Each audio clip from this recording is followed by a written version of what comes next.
October 14th, 2022, 2:17 a.m. Police in Ashfield County responded to a silent 911 call. When they entered the house at 61 Juniper Lane, they found no one, just a phone lying in the hallway, still recording. The officers described the house as unnaturally cold. They said it felt like the walls were listening. The recording they found would later become evidence. It contained only 4 words whispered in the dark. "It's still watching me. This is the nightmare. And tonight, you'll hear the story of the house that watches." Mark Leland wasn't the type to believe in hauntings. He was an architect. Logic over legends, design over doubt. When the old farmhouse on Juniper Lane went up for sale, he saw potential, not danger. A 2-story relic from the 1940s, priced suspiciously low, but solidly built. The agent said the last owner had moved suddenly. She didn't mention they'd left everything behind. He signed the papers in under an hour. A week later, he was living inside it, alone. At first, it felt perfect, quiet, isolated, surrounded by tall pines. Mark worked from home, sketching late into the night. But on his second evening, while unpacking, he noticed something strange. A small hole in the wall near the living room light switch. Smooth edges. Recently, like someone had drilled it deliberately. He crouched, peering closer. Inside, darkness. And then a faint click, as if something inside the wall had just turned toward him. Mark pulled back, shaking it off. Old wiring, maybe. That's what he told himself. But the next morning, he found a sticky note on his kitchen table. It wasn't his handwriting, and it said only one thing: "Don't look at the walls." The following days were quiet, at least at first. Then, things started to shift. He'd leave his coffee mug on the counter. Return 5 minutes later, it was gone. He'd hear faint scratching inside the drywall at night. He set up his phone to record the noise. But every time he played it back, there was nothing, only silence. Except, sometimes when he listened with headphones, a faint static hiss, like slow breathing behind the mic. He started sleeping with the lights on, stopped using the downstairs bathroom. The mirror there made him uneasy. Every time he passed it, he swore the reflection was half a second delayed. One evening, while reviewing house plans on his laptop, he noticed something odd. The blueprints, which he'd drawn himself, showed a narrow crawl space between the walls. A service area that shouldn't exist in that type of structure. But when he inspected the floor plan physically, there was no door, no access panel, nothing. He checked the attic, the basement, still nothing. But as he turned to leave the basement, he froze. Someone had drawn a symbol on the concrete wall. A crude eye scratched deep into the paint. Below it, a sentence faint and jagged. "It sees what you ignore." That night, Mark began hearing whispers. Not voices, just soft, rhythmic murmurs, as if the house itself was breathing. He called a contractor to inspect the walls. They said the structure was unusual. Double-thick panels, hollow gaps, outdated insulation. One of the men joked, "Feels like someone wants to live in the walls, huh?" They laughed. Mark didn't.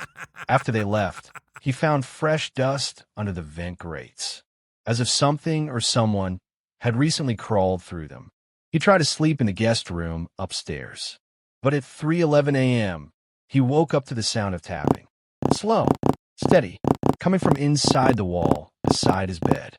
He whispered, "Who's there?" The tapping stopped, and then 3 knocks. Like an answer. He didn't sleep again that night. By morning, he packed a small bag, planning to stay in a hotel. But when he opened the front door, the world outside looked different. The trees seemed closer. The sky, slightly darker. Even the sound of birds had vanished. And then his phone buzzed. An unknown number. The text read, "You can't leave. You're part of it now." Mark called the police. They searched the property. No sign of intruders. No fingerprints.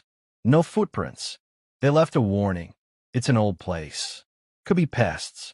Could be your imagination. But Mark wasn't imagining it. That night, while reviewing his home's wiring with a flashlight, he found a hidden seam behind the bookshelf, a narrow outline in the plaster. He pressed on it. The wall clicked open, revealing a crawl space barely 3 feet wide. He crawled inside with his phone light. The air was thick, dust everywhere. And then he froze. There were cameras, tiny pinhole lenses embedded all throughout the inner walls.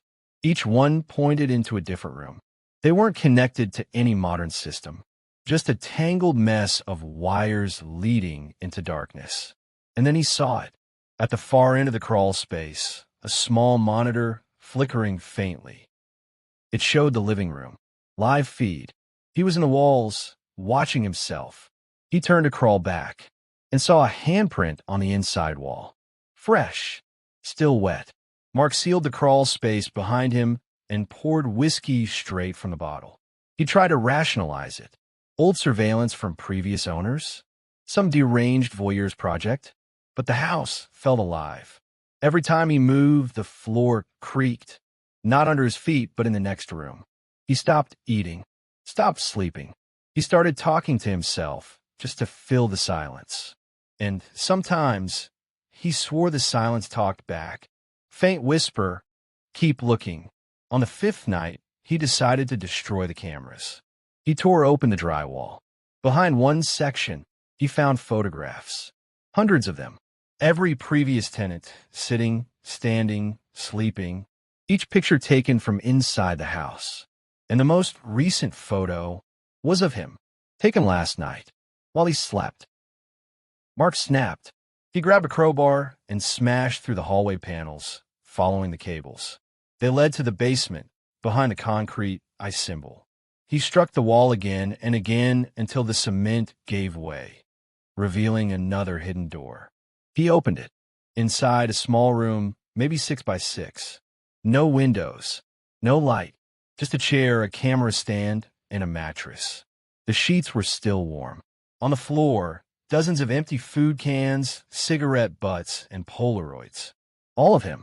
Someone had been living there, watching him, filming him. And the worst part, the most recent Polaroid wasn't taken from a camera. It was printed from his own phone. He turned around and saw the crawl space door slowly closing behind him. The police report would later claim Mark Leland disappeared on October 21st. His car was found in the driveway. The lights are still on. The house is empty. They said there was no sign of foul play. Nobody. Just a faint smell of cigarette smoke in the basement. But a week later, the property went back on the market. Cheap, unfurnished, new paint. The realtor uploaded new listing photos. And in the reflection of the hallway mirror, you can still see him, standing, watching. They say every house has memories, but some remember too much. Maybe hauntings aren't ghosts. Maybe they're echoes. The residue of human obsession. Watching, waiting, repeating. And maybe the walls that hide our secrets. Never stop listening. This is the nightmare. Sleep well, if your walls let you. Subscribe, if you're brave enough. Because the next story might be yours.